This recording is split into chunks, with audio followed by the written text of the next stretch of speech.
Ouais, ça ressemble à la même intro que la dernière fois. Tu veux que je te raconte l'histoire de Steamboat Willie?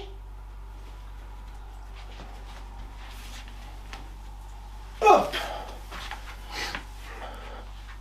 Je vais lui raconter, puis je vais vous la raconter à vous. Comme ça, ce sera bien. Vidéo? Oui, vidéo.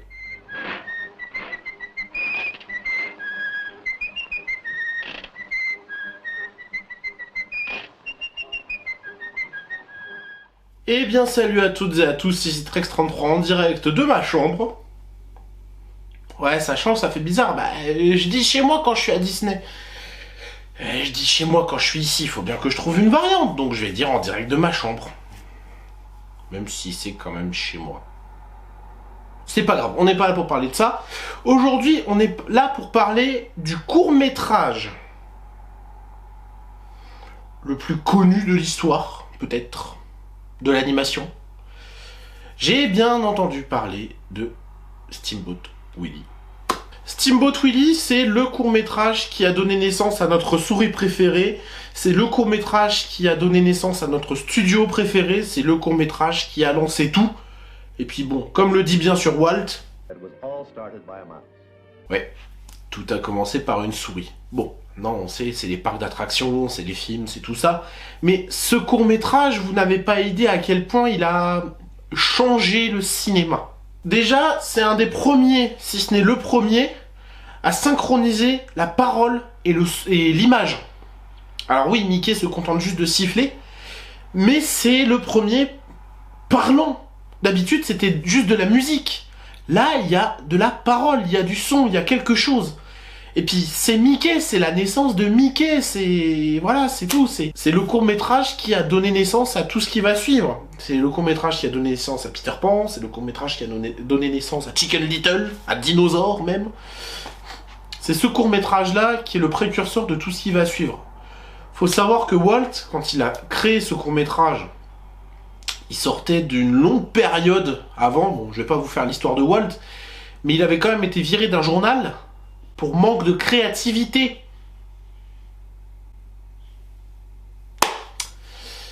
J'aimerais bien être viré aussi demain pour manque de créativité de quelque part. Hein. Parce que si ça me promet le même destin glorieux que lui,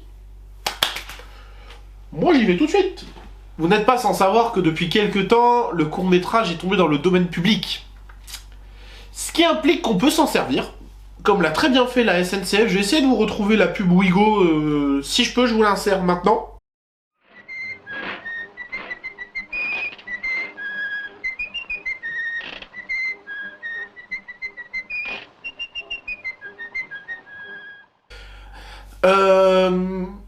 Comme ça peut être un peu moins bien fait.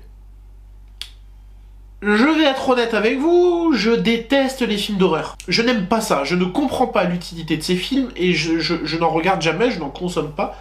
Je n'aime pas ça, j'en ai regardé 2 dans ma vie, c'était Massacre à la tronçonneuse et...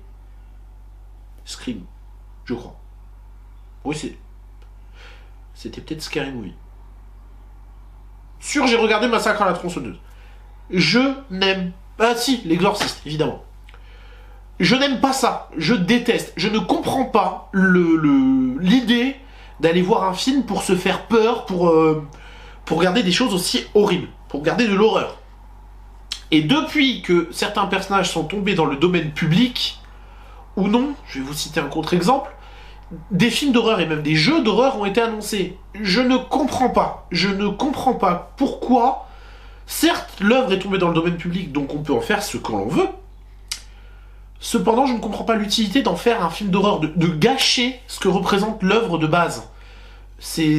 Voilà. Quand Winnie est tombé dans le domaine public, un film d'horreur a été annoncé. Il y a même une suite qui a été annoncée. Je ne comprends pas. Déjà, bon, c'est le propre, hein, mais le design de Winnie est horrible. Et je ne comprends pas pourquoi massacrer, sans mauvais jeu de mots, des œuvres comme ça. Mickey, sitôt qu'il était tombé dans le domaine public, il y avait déjà un trailer pour un jeu vidéo et un film. Pourquoi? Pourquoi faire ça, je n'en comprends pas l'utilité. N'hésitez pas à me le dire dans les commentaires. Vous pouvez critiquer mon point de vue aussi sur les films d'horreur, puisque chacun a le droit de donner son avis, et je prends vos avis avec grand plaisir. Mais je n'aime pas ça, je ne suis pas consommateur de ce type de produit, ni de ce... Je ne regarde pas ces films-là. Tout simplement. Je sais pas si je vais pas mettre un compteur à tout simplement, je crois que je l'ai dit beaucoup. Contre-exemple, œuvre qui n'est pas tombée dans le domaine public, mais qui a été transposée en film d'horreur, c'est Arthur et les Mimosas. Il y a quelques années, Arthur et les Mimosas a eu le droit à son film d'horreur. Alors je sais même pas si c'est pas Luc Besson qui l'a réalisé, j'ai plus toutes les données en tête, je vous avoue, je suis désolé. Mais c'est pareil, je ne comprenais pas. Je suis un gamin qui a grandi. Un gamin. Un grand gamin maintenant. Mais j'ai grandi avec Arthur et les Minimoys. Pourquoi en faire une œuvre d'horreur? Quelle est l'utilité? Je ne comprends pas. Et je ne comprends pas pourquoi Mickey a eu le droit à des adaptations horrifiques. Pour moi, c'est salir le personnage, c'est salir l'œuvre tout entière. Je ne comprends pas. Bon, c'était la petite parenthèse de l'incompréhension. N'hésitez pas à m'apporter votre point de vue. Mais voilà, Steamboat Willie, c'est quand même la première brique de l'empire qui est devenu Disney aujourd'hui. Avec ses mauvais côtés, malheureusement, vous le savez très bien. On y reviendra dans une vidéo prochainement. Et ce film aussi, pourquoi il a quelque chose de magique? Mickey et Minnie sont doublés par Walt lui-même. C'est pas un secret. Mais Walt est la voix de Mickey. Walt est Mickey. Et Mickey est Walt. C'est pour ça que le spectacle à Disneyland Paris, Mickey et le magicien, me bouleverse tant. Puisque c'est Mickey qui est apprenti magicien. Et à la fin du spectacle, il devient magicien. Et le magicien s'en va. Il monte vers les étoiles. Vous le voyez le parallèle? Et à chaque fois, ça me fait fondre en larmes parce que déjà le spectacle est très beau. Et en plus, c'est le message. C'est depuis que Walt est parti, Mickey est seul à la barre. Mickey, c'est l'héritage de Walt. C'est tout ça. Et donc, Steamboat Willie, c'est le début de tout ça. Donc c'est pour ça que je ne comprends pas aussi les adaptations horrifiques. Bref. Le fait aussi qu'il soit tombé dans le domaine public m'a permis de vous proposer cette nouvelle intro, Studio Boubou. Elle apparaîtra désormais en début de chaque vidéo. Elle remplacera aussi le générique pour les vidéos Facecam comme celle-ci. Sauf les vidéos Facecam qui traiteront de Disneyland Paris. Voilà, c'est tout, c'est une petite mise au point. Et le deuxième avantage, je pense que vous avez dû le voir de toute façon avec la durée de la vidéo.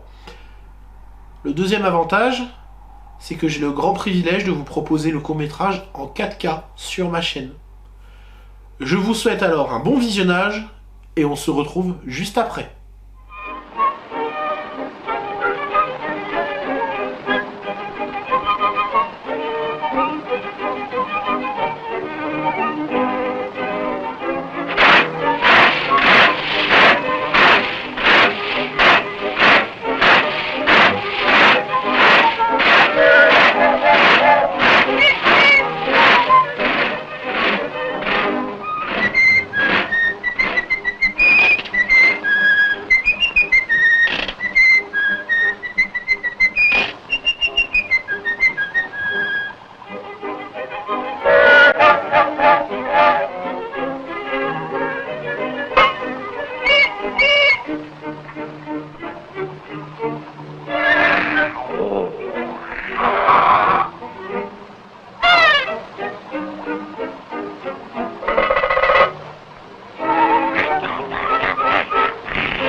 J'espère que le visionnage de ce court-métrage vous aura plu. On retrouve un peu la formule que j'ai utilisée pour Star Tour, je vous le cache pas. Mais ce que je vais essayer de faire, voilà, c'est de vous proposer des choses un petit peu différentes aussi sur la chaîne, dans les vidéos dans ma chambre. Comme on a pu faire pour Star Tour, c'était une expérience, c'était à titre expérimental. Ça aussi, on va dire que c'est une nouvelle expérimentation. Même si là, je vous ai proposé le court-métrage dans son intégralité. Ce que je vais essayer de faire, c'est voilà, faire peut-être des petites vidéos qui expliquent un peu le passé, soit de l'entreprise, soit de Disneyland Paris, puisque bah moi, vous le savez très bien à quel point je suis matrixé peut-être pour certains, passionné pour d'autres. C'est une entreprise qui me tient énormément à cœur. Cette casquette n'est pas contractuelle, c'est un cadeau qu'on m'a fait. Merci tonton et tata, je vous aime fort.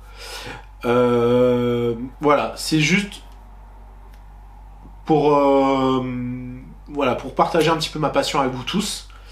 Et donc je vais essayer voilà, de vous proposer peut-être des vidéos d'archives, d'explications, d'histoire de la destination ou de l'entreprise, et des moments marquants, des événements marquants peut-être de l'histoire de la compagnie. Cette conclusion est beaucoup trop longue. J'espère que la vidéo donc vous aura plu. N'hésitez pas à vous abonner. Je vais essayer de bien le calibrer hein, pour que ce soit au centre là, avec ma tête. Vous occupez pas de mon lit. Je suis en train de le refaire. N'hésitez pas donc à vous abonner, à mettre le petit like, le petit commentaire. Et nous, on se retrouve prochainement, très prochainement, pour une nouvelle vidéo sur une partie de l'entreprise. Vous le savez très bien. C'est d'ailleurs pour ça que mon chien porte ce nom, qui m'intéresse tout autant. Sur ce, restez des gosses et éclatez-vous. Salut!